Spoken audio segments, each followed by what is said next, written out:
आइए राशियों की तुलना को आगे बढ़ाते हैं और देखते हैं क्या होता है। तो सबसे पहले आगे बढ़ाने के पहले हम समझ लेते हैं कि टैक्स क्या होता है।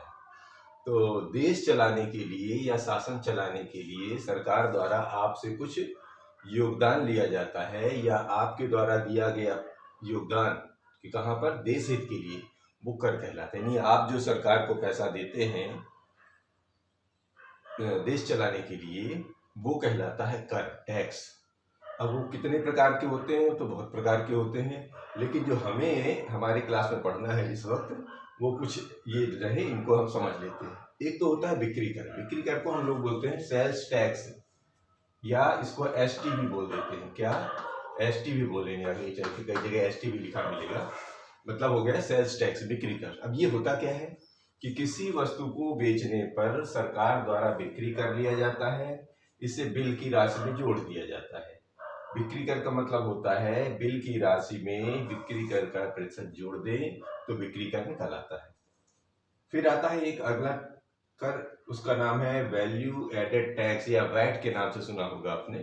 तो वैट कहलाता है। ये क्या है? ये भी एक प्रकार का कर है जो वस्तु के मूल्य में वैट के नाम से जोड़ देने, जो भी मूल्य है वस्तु का उसके मूल्य के हिसाब से इसको जोड़ दिया जाता है। अब इसको ज्यादा वर्णन आगे चल के देखेंगे। और एक और प्रकार का टैक्स पढ़ेंगे अभी हम, GST, goods and services service tax.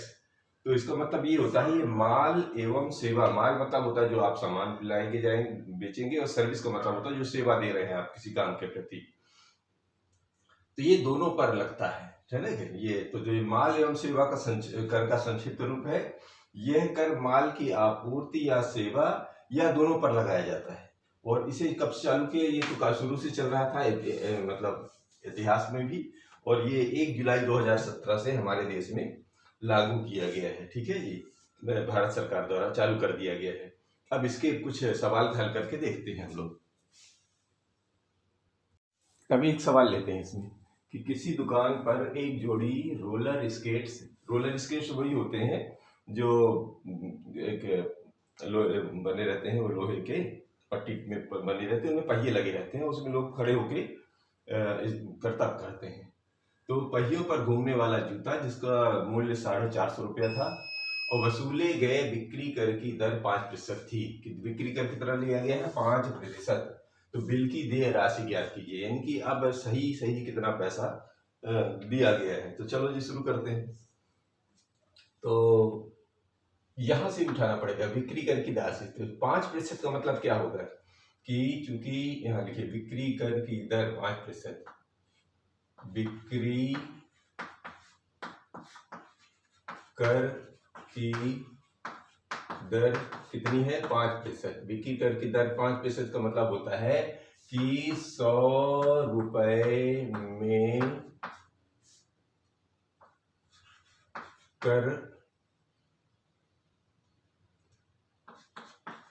5 रुपया।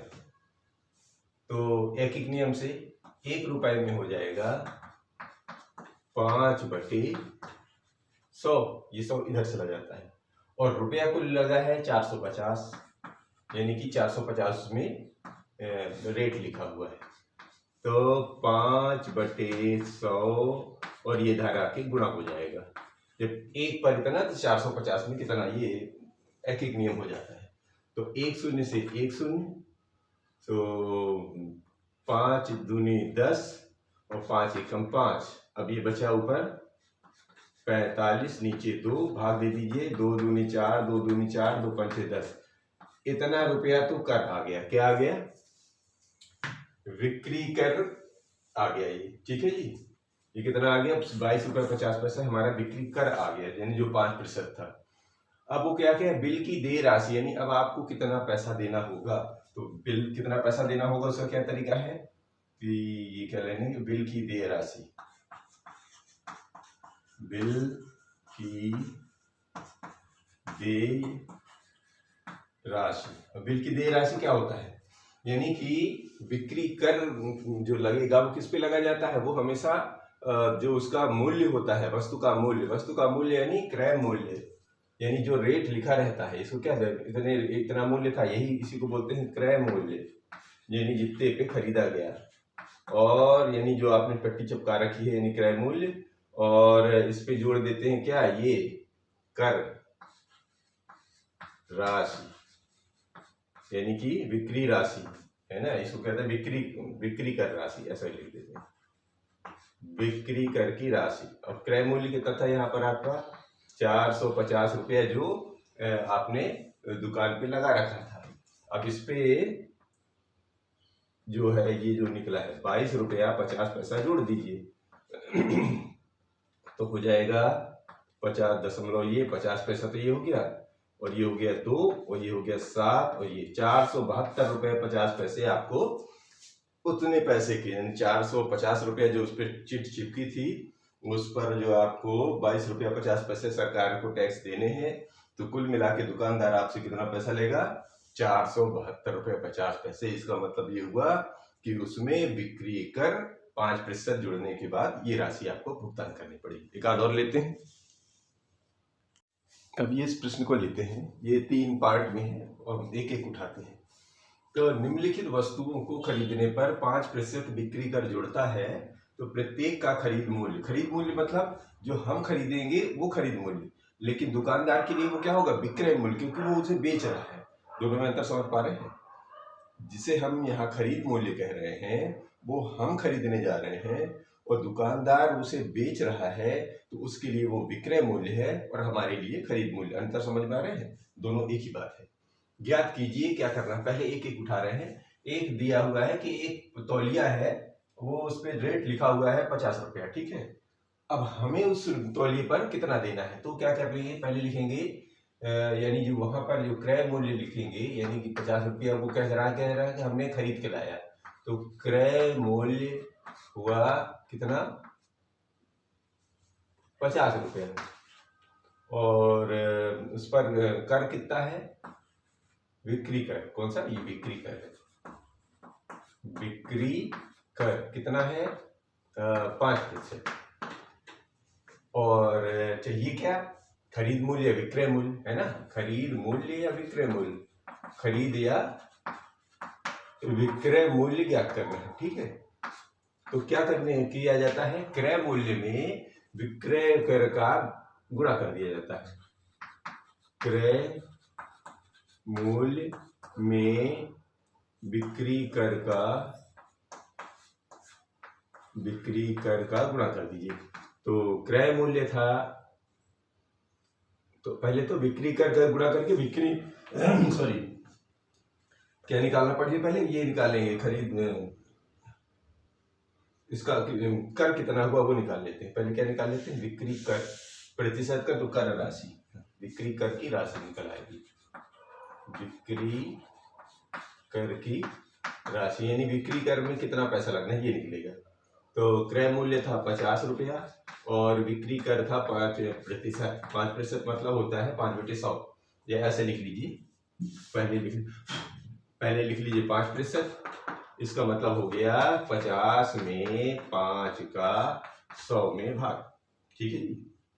अब 1 शून्य से 1 शून्य और 5 से काट दीजिए, 5 एकम 5, 5 दूनी 10, ये ऊपर बचा 5, नीचे बचा 2, भाग दे दीजिए, 2 दूनी 4, 2 पंचे 10, यानी कि 2 रुपया 50 पैसा जो हमारा बिक्री कर जो 5% था वो उसकी राशि निकल आई। अब इस राशि को इसमें जोड़ दीजिए क्रय मूल्य, तो इससे हमारा क्या निकल आएगा, विक्रय मूल्य।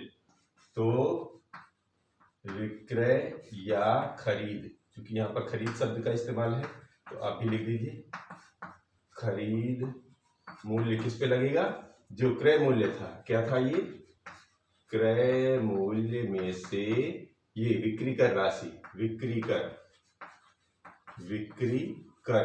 अब चूंकि कर प्रतिशत में दिया था, हमने राशि में बदल दिया है, अब हम यहाँ राशि ही लिखेंगे, 2.5 अर्थात 52 रुपया 50 पैसा हमको देना पड़ेगा, यानी हमारे लिए वो 50 रुपए वाली चीज 52 रुपये 50 पैसे में हुई और वो दुकानदार के लिए विक्रय मूल्य कहलाए। एक आध और लीजिए इसी का। अब इसी का दूसरा सवाल है कि साबुन की 2 टिकिया, यानी जो आप साबुन नहाते हैं या धोते हैं, वो टिकिया जिसमें से प्रत्येक का मूल्य 35 रुपये है, नहीं 35 रुपये यानी नहाने वाली हो सकती है, तो कुछ भी हो साबुन है, तो 35 रुपया है, 2 टिकिया है, तो इसका विक्रय मूल्य ज्ञात कीजिए। तो बस तरीका वही है। तो पहले तो 2 टिकिया का मूल्य निकालिए। 2 टिकिया जिनमें से प्रत्येक माने हर एक का, यानी एक करीब 35 रुपए है। तो 2 साबुन की 2 टिकिया का मूल्य, साबुन की 2 टिकिया का मूल्य, साबुन की 2 टिकिया का मूल्य कितना हो जाएगा? एक का है 35, तो 2 का हो जाएगा 2 गुणे 35, अर्थात वो कितने की आ गई? 70 रुपए की 2 टिकिया आ गई। अब जब 70 रुपए की, तो उसमें इसका रेट हो गया। अब उसमें आपको विक्रय मूल्य अभी 5% है, तो बिक्री कर कितना है? 5%। तो इसकी राशि निकाल लीजिए, बिक्री कर राशि यानी कितना रुपया लगेगा, जो तो प्रतिशत में दिया है।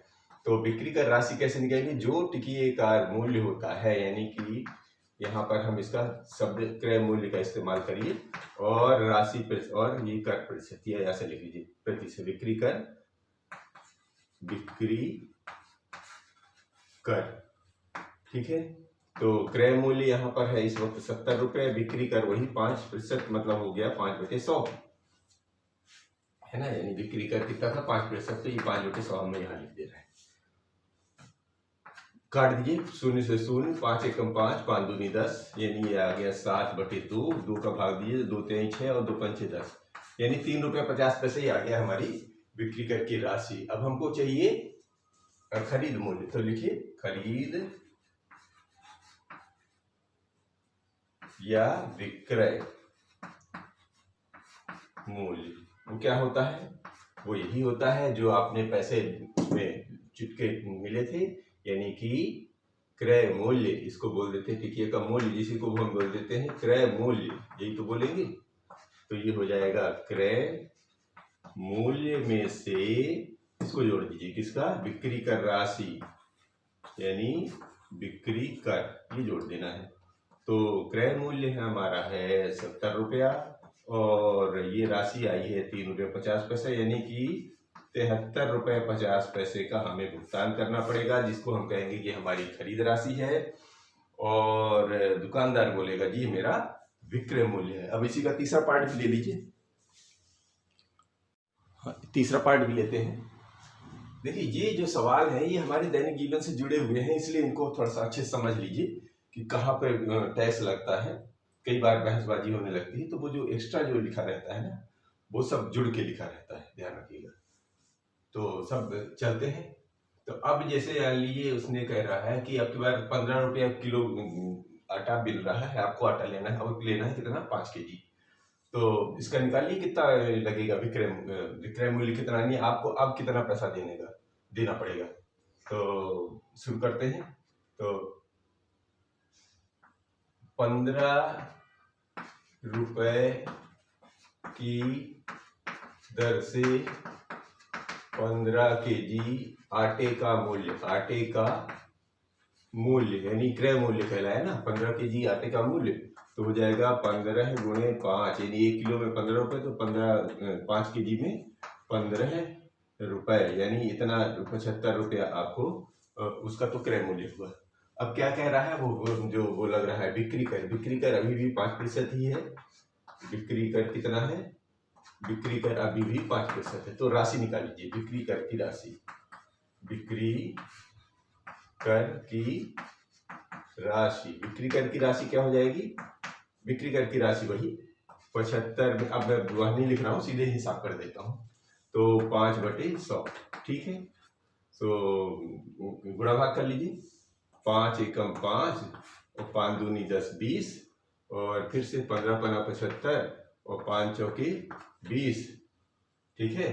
अब तो नहीं घटना, तो ये आ गया 15, ये आ गया 4, भाग दे दीजिए इधर, ये 15, ये 4, तो 4 3 12, और ये 3.4 7 28, 0 था तो 4 7 28, और ये बचा 0 तो 4 5 20, ये जी कट गया, आ गया 3 रुपये 75 पैसे। कितना आ गया? 3 रुपया 75 पैसा।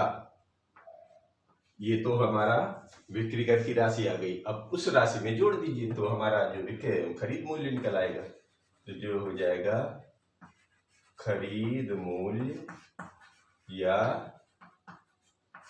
विक्रय मूल्य निकल आया क्या, जो वो राशि थी क्या नहीं, क्रय मूल्य। क्रय मूल्य की राशि प्लस बिक्री कर, प्लस बिक्री कर की राशि। ठीक है, ये क्रय मूल्य था कितना, 75 रुपया, और ये आ गया है 3 रुपया 75 पैसा। जोड़ दिए 75 3 78 रुपया 75 पैसा, इतना आपको देना पड़ेगा। ये हो जाएगा आपका बिक्री कर। अब लेते हैं कुछ और सवाल।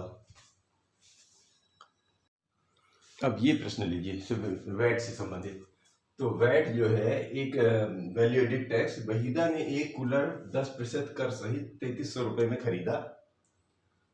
वैट जुड़ने से पहले का कूलर का मूल्य ज्ञात कीजिए। यानी कि देखिए 10% कर सहित, यानी वैट 10% सरकार ने लगाया। अभी हम लोगों ने पढ़ा था कि वैट क्या होता है, सरकार जो कीमत होती है उस पर पहले से लगा देती है 10%, मतलब जितना भी लगाना होता है वैट तो अपने हिसाब से सरकार निर्धारित करती है। तो यहाँ पर बता रहे हैं कि 10% वैट लगा हुआ है किसमें, 3300 रुपये में। जब 10% लगा हुआ है इसका मतलब है कि वैट अगर नहीं लगा होता तो मूल्य कितना होता है, जैसे मान लो 10% कम होता। तो यदि मैं मान लूं कि कर सहित या कर रहित ऐसे लिख लेते हैं। कर रहित माने जब कर नहीं लगा हो, कर मतलब जब कर नहीं लगा था, जब कर नहीं लगा। ठीक है, कर रहित लगा था, जब कर नहीं लगा था तो माना कर रहित मूल्य 100 रुपए है। किसका, उस कूलर का, माना कूलर का, यहाँ पर लिखिए कूलर का, माना कूलर का कर रहित मूल्य। ठीक है, कर रहित मूल्य, ये है मूल्य। ठीक है, 100 रुपए ऐसा हो गया। ठीक है, तो जब कर लग जाएगा तब कितना हो जाएगा, कर सहित मूल्य, कर सहित मूल्य कितना हो जाएगा, 100 में से 10, वही 10% यानी 10 जुड़ा हुआ है, यानी 110 रुपए कर सहित मूल्य हो गया, जो कि अभी बता रहे हैं। और इसके हिसाब से ये 3300 रुपए लग रहा है। ठीक है जी, तो चलो निकालते हैं। तो अब इसी से आगे बढ़ते हैं। तो जो 110 रुपया मूल्य है तो क्रय मूल्य कितना है, अब लिखते हैं जब 110 रुपए मूल्य कौन सा है, कर सहित मूल्य है या विक्रय मूल्य। कर सहित मूल्य यानी विक्रय मूल्य, यही हुआ ना, विक्रय मूल्य 110 रुपए विक्रय मूल्य है, तब क्रय मूल्य मानी का में राका कुछ भी लगा ली, क्रय मूल्य पूरा नहीं लिख रहे हैं। तो ये कितना हो जाएगा, 100 रुपए। तो 1 रुपए में निकाल लीजिए। 1 रुपए में एक एक नियम से आसान हो जाएगा, ये हो जाएगा 110। अभी कह रहे हैं कि वो कर सहित 3300 रुपए में खरीदा था। कितने में खरीदा था, 3300 रुपए में खरीदा था। तो ये ले लीजिए 3300 रुपए में ये 100 गुणे 3300 भागे 110। एक शून्य से एक शून्य, 11 एकम 11, 11 33, यानी 100 गुणे इधर बचा 30, अर्थात 3000 रुपए में उसका रेट था। मतलब मेन रेट था 3000 रुपए, वैट लगने के बाद हो गया था वो 3300 रुपए। तो वो क्या पूछ रहे थे, वैट जुड़ने से पहले का कूलर का मूल्य। तो वैट जुड़ने से पहले का कूलर का मूल्य कितना निकल आया, 3000 रुपया। ठीक है, एक और लेते हैं। अभी हम लोगों ने वैट पर एक सवाल लिया और ठीक इसी प्रकार ये जीएसटी पर है। जीएसटी क्या होता है, माल एवं सेवा कर। ठीक है, इसको गुड्स एंड सर्विस टैक्स बोलते हैं। तो ये कह रहे हैं सभी ने एक वस्तु 784 रुपए में खरीदी। ठीक है, उसमें 12% जीएसटी सम्मिलित था। सम्मिलित मतलब पहले से, उस 784 में पहले से लगा हुआ है 12%। ठीक है, तो अभी कह रहे हैं कि जीएसटी जोड़ने से पहले रेट क्या था, ये पूछ रहा है। तो वस्तु का मूल्य क्या था। तो चलो शुरू करते हैं। कि 12% जीएसटी, तो मान के चलते हैं कि जीएसटी से पहले का मूल्य, माना जीएसटी लगने से पहले का मूल्य, लगने से पहले का मूल्य 100 रुपये मान लेते हैं, ठीक है। तो जीएसटी के बाद, जीएसटी लगने के बाद, जीएसटी लगने के बाद कितना हो जाएगा, 100 में से कितना 12% लगा है, ये लीजिए, क्योंकि जीएसटी कितना है 12% है, तो हो जाएगा 112 रुपये जीएसटी हो गई, जीएसटी सहित रेट हो गया। अब वो कह रहे हैं कि 784 रुपये है, पहले का रेट बताओ सही सही, तो ठीक है निकाल देते हैं। तो 112 रुपये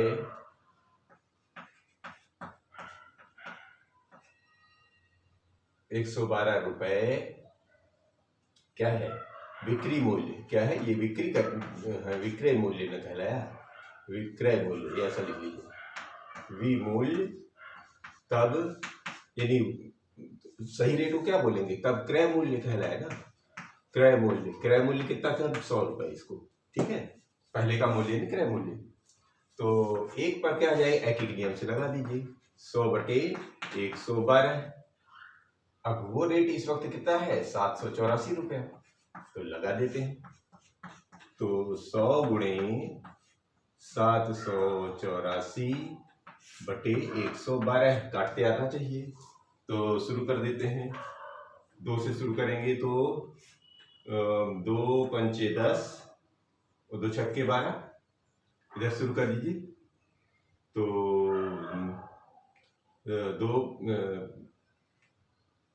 2 पंचे 10, अभी भी 2 से, तो 2 दूनी 4, 2 अट्ठे 16, और शुरू करिए, ये गया 25 बार, इसको काट दीजिए, तो 7 से देखेंगे जा रहा है क्या, हाँ 7 से, 7 चौक 28, तो 7 एकम 7, 7 एकम 7, 7 दूनी 14, अभी देखिए 4 दूनी 8, हाँ अभी भी जा रहा है, 4 एकम 4 और 4 दूनी 8 और 3, 4 अट्ठे 32, 28 गुणे 25 कितना आ गया, 28 गुणे 25 गुणा कर दीजिए, 25 अट्ठे 200 की शून्य हासिल का 20, 25 दूनी 50, 20 70, ये लीजिए, ये आ गया।